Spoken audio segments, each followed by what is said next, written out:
ମୁଁ Debananda Nayak Nick name Soni. Devanand Soni कहले ओडिशा रे मत समस्त जानती।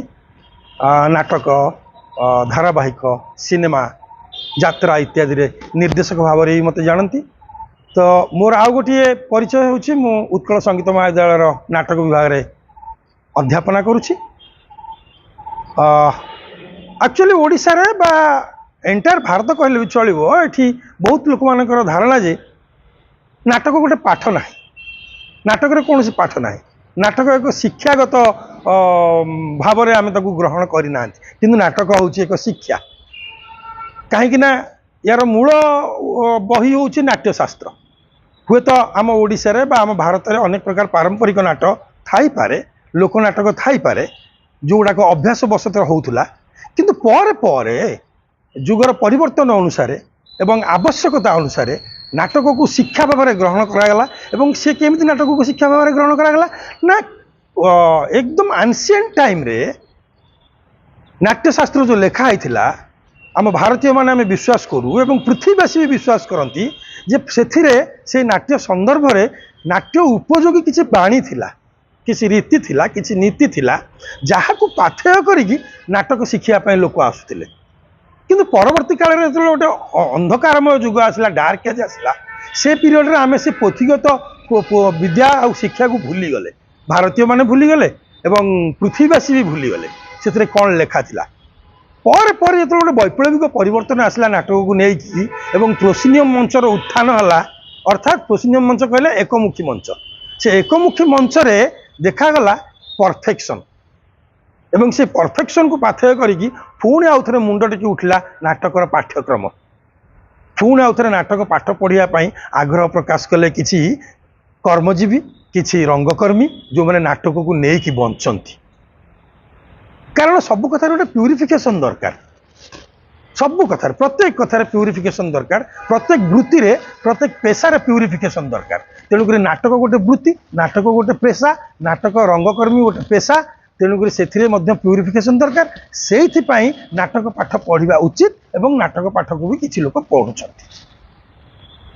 असल कथा है रंगमंच आप नाटक बा अभिनय शिखिले और नाटकर कला कौशल शिखिले आपण अन्य प्लाटफर्म को जापर, जमीती कि सिनेमा रे अभिनय कर सहज हम, आपन टेलीविजन रे अभिनय करने को सहज हम, आपन एवं यात्रा रे अभिनय करने सहज हम आपन को। हाँ, ये आ गोटे कथा कही दिए, यात्रा कथा जेहेतु उठुची समस्ते नाटक माने भावती यात्रा ना, यात्रा एक शैली, नाटक भी एक शैली, सिनेमा एक शैली, टेलीविजन एक शैली। तो ये सब भिन्न भिन्न शैली, भिन्न भिन्न फॉर्म कथा। ये तेणुक यात्रा आपड़ करें नाटक शिखिले, सिनेमा आपड़ करें नाटक शिखिले, एवं टेलीविजन भी आपड़ करें नाटक शिखिले बा नाटक को अभ्यास कले बा नाटकर अभ्यास को जारी रखिले। एथिपाई ओडिशा रे एकमात्र प्रतिष्ठान जहाँ सरकार खोली उत्कल संगीत महाविद्यालय, जो नाटक विभाग अच्छी। ये नाटक विभाग रे एबे अधुना यदि आपण प्रवेश करने चाहूँगी बा एडमिशन नापी चाहूँगी ताहले सद्य मेट्रिक पास करेंगे बा +2 पूर्व वर्ष डिस्कंटिन्यू करेंगे, ताहले आपण एडमिशन करें। एडमिशन टा कौन बाहर ना साम्स रो वेबसाइट स्टूडेंट एडमिशन सर्विस जो आमर अच्छी सरकार सबू कॉलेज जो समय वेबसाइट रे बाहर से समय बाहर एवं प्रायतः शेष आड़ को देखिए उत्कल संगीत महाविद्यालय ना थी।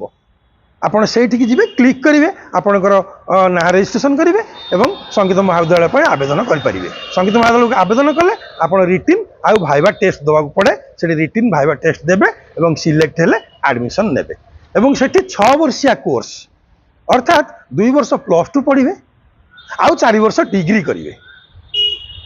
ये 4 वर्ष आ 2 वर्ष 6 वर्ष कौन पढ़ा हुए से आज्ञा से पढ़ा हुए ओडिशार लोकनाटक, ओडिशार पारंपरिक नाटक, भारतर लोकनाटक, भारतर पारंपरिक नाटक। कारण ए सब शैली आ ढंग अच्छी, ये शैली आ ढंग को आपण मैंने चिन्हवा भी दरकार। कारण सबुथिरे भिन्न भिन्न अभिनय शैली एवं से भिन्न भिन्न अभिनय शैली रे भिन्न भिन्न ट्रिक भी यूज करा जाए एवं ता सहित भारतीय